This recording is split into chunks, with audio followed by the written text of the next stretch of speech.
Hey everyone, welcome back. Today we're going to be attaching the trailer hitch mount on a 2013 Tesla Model S and test out a Hitch Riser. So this piece is part of an Ecohitch by Torklift. I installed this about a year ago. Sorry I didn't have this one on a video. And this is the removable piece that's part of that. We're going to be attaching a Hitch Riser to this. So I've got the cover plate here that's magnetically attached to the inside. I'll take that off. And then we're going to basically unscrew this bolt and run it through here to get this mounted up and in the car. The Ecohitch for the Tesla uses a 15/16 socket.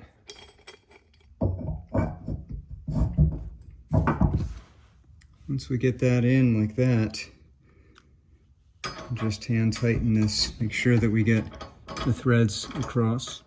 Once you get it hand tightened, then you can start to use your socket wrench to tighten it the rest of the way. And just to show you here, this is the standard air suspension model. No load or anything in the car right now. The car is completely empty. This gives you 7 inches to the very bottom of this hitch. So when you have bikes and people in the car and vacation gear and whatever, this is going to be significantly lower. So I'll just attach a Maxxhaul, real lightweight, just to show approximate height here. Again, no load, no bikes, no nothing. So here you're still at 7 inches.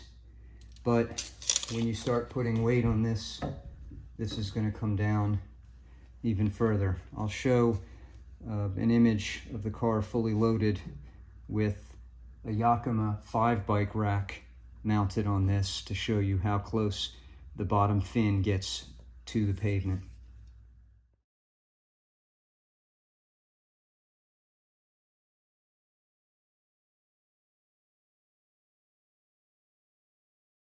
So to help remedy that problem of the low height here, even on an empty car, I picked up a Hitch Riser. This one just happens to be by Maxxhaul as well. It's a 4-inch rise or drop, and it weighs a ton. This thing is a beast. And we'll slide it in. You have 2 different holes here, depending on how much clearance you have from your rear bumper. And what I like here is with the Ecohitch, I can go all the way in to that first hole here. And that sits the riser very close to the rear bumper. Instead of 7 inches here at the low point where your bike rack would mount, now you're up at 11 inches where the bottom of the bike rack will mount. So yes, you still have 7 inches of clearance here at the very bottom, but again, where the bike rack comes out some distance, you're going to have a little more clearance for the bottom of that bike rack. So we'll put a pin through here, basically the standard size. Push that through, and then you can push this on. So now that's not going anywhere. So now we'll just attach the 2-bike rack to the riser. All right, and there it is with the Maxxhaul bike rack installed. You can see that going up there like that. So even though you have 11 3/4 at the bottom of the bike rack, you're still looking at about 7.5 at the bottom of the hitch riser. And yes, you still have your 7 inches at the very bottom of the Ecohitch itself. But given that this will sag a bit, you don't have to worry about the rack scraping. You just have to be careful about this part here with your loading. And here, for comparison, is the Yakima 5-bike rack to show you how far that sticks out. And with its fin on the bottom. So the hitch riser really helps keep that up higher off the ground. Again, you're still limited by your clearance down here, but getting that bike rack up higher is going to be a big help. Now you'll notice here that even without the bikes on the rack, you're going to get a little bit of wobble here between the hitch and the hitch riser, or potentially between the bike rack itself and your hitch. And so to minimize that, I also have a hitch tightener that I purchased, and I'll put a link to this in the description below. So we're going to attach this here, and that's going to have a plate on the top that's going to hold these two pieces together and prevent some of that rattle.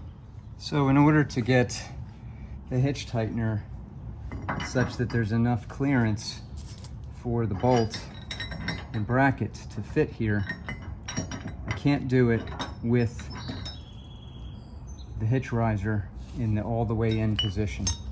So I'm going to have to pull this out one to the outermost hole, because remember there's two positions here. So if I take the outermost position there, now I have room for this plate and bracket to sit.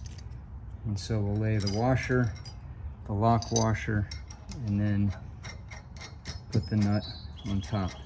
And I'll tighten this down. And this still doesn't stick out that far, even on the second notch out. All right, so with that tightened in place now, you can see there's really no rattle anymore.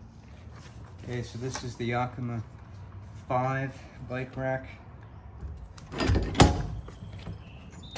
that in, tighten this down.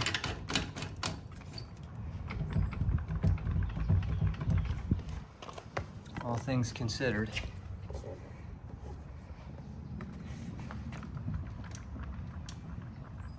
a little bit of rattle in here, but that's just because of the rack itself. But the hitch to hitch riser is very stable. Okay, so this is the Maxxhaul, the much lighter 2 bike rack holder. Very little rattle or movement. And if I stand on the hitch riser, still pretty good. So for perspective, I just have 2 mountain bikes on the back here of the Tesla, and you still have to be careful, especially if you're riding with 29ers. Those tires there and there are still going to be 7 inches above the ground. As you can see here across the top, I do have the stabilizer bars for the bicycles. Those are Yakima bars. Those are supposed to be there to hold the bike relatively straight across when you have these angled frames like this, so that this fork doesn't pitch down too low. And so even with those bars underneath the seat, like you see there, and underneath the neck on the other side, that brings those front tires down pretty low. And there's the view from another angle. So you can see that the bike tire is almost as low as the Ecohitch at the bottom. So you're looking at a minimum of 7 inches.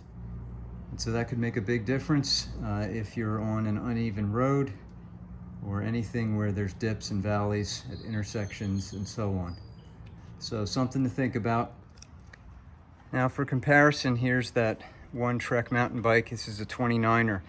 And instead of using the crossbar here from the neck to the seat post, I've actually just mounted it on the upper bar and then underneath the neck to get that front tire up higher. So the bike is a little bit off-centered, but as you can see here, down at the bottom, you've got now 12 inches of clearance at your low point. And that 12 inches of clearance is just above the bottommost point of the bike rack. So if that rack is going to scrape, before the tire, and still that's your minimum. Now keep in mind, this is with an unloaded empty car. So as you put weight and load and people in the car, that will reduce your clearance on your lowest tire and of course on your bike rack. So I'll put the other 29er on now. We'll see if that. Okay, this is with the second 29er, I specialized up on there. And I did the same thing at the top here, where I just mounted it on the frame directly without the crossbar. So I got the neck higher at this point, and then I have the second attachment point there. And with that arrangement, you have about 11 inches of clearance on the bottom of the front tire in the back. And so you're about the same, a little bit better than the edge of the bike rack itself right there. So still have to be careful. And with the bikes arranged like this, you also have to be careful because now your outermost tires are laterally much wider. So keep that in mind. Okay, so here we have my old Gary Fisher Tasahara 26-inch tire mountain bike. This one's from the mid-90s, so you can see the frame is a much more straight bar across the top, and that was the style back then. But between that style frame and the tire size, you can see we've got 13 inches of clearance at the low point of the front tire here, which is a good bit above the bottommost part of your bike rack. All right, here we are with the Gary Fisher. That's a 26-inch tire, and this Trek is 27.5 on those tires.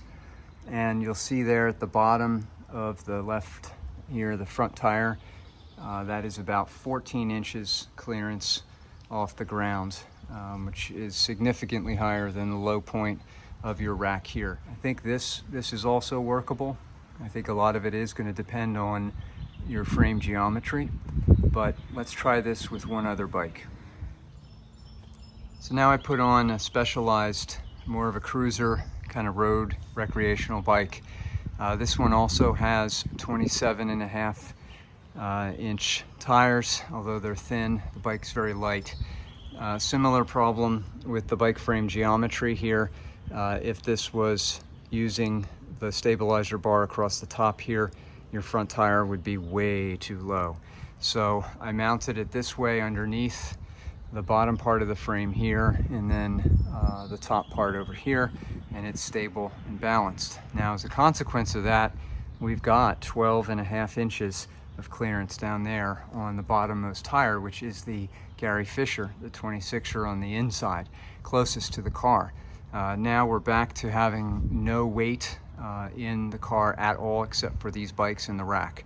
So this is a little better. I think this is also telling you between geometry of the frame and tire size, weight of the bike and weight of your gear will be a big influence. All right, so now what I'm going to do is just back the car out of the garage here and film part of that so you can see how it behaves when we go over the lip here in the driveway.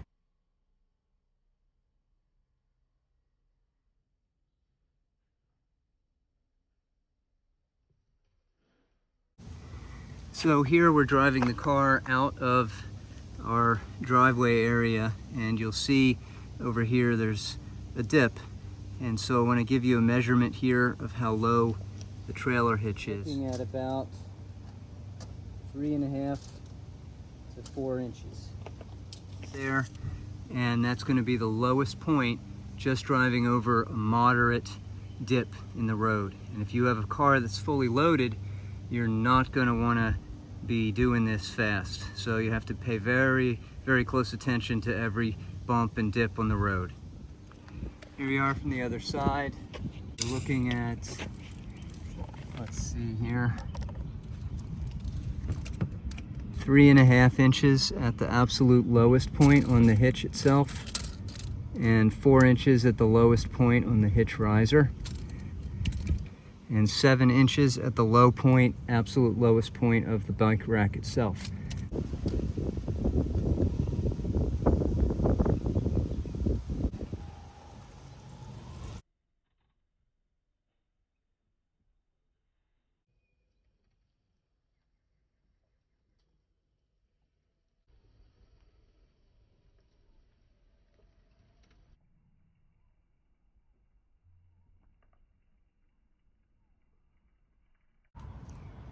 Hope these are some helpful data points for you if you're putting bikes on the back of your car.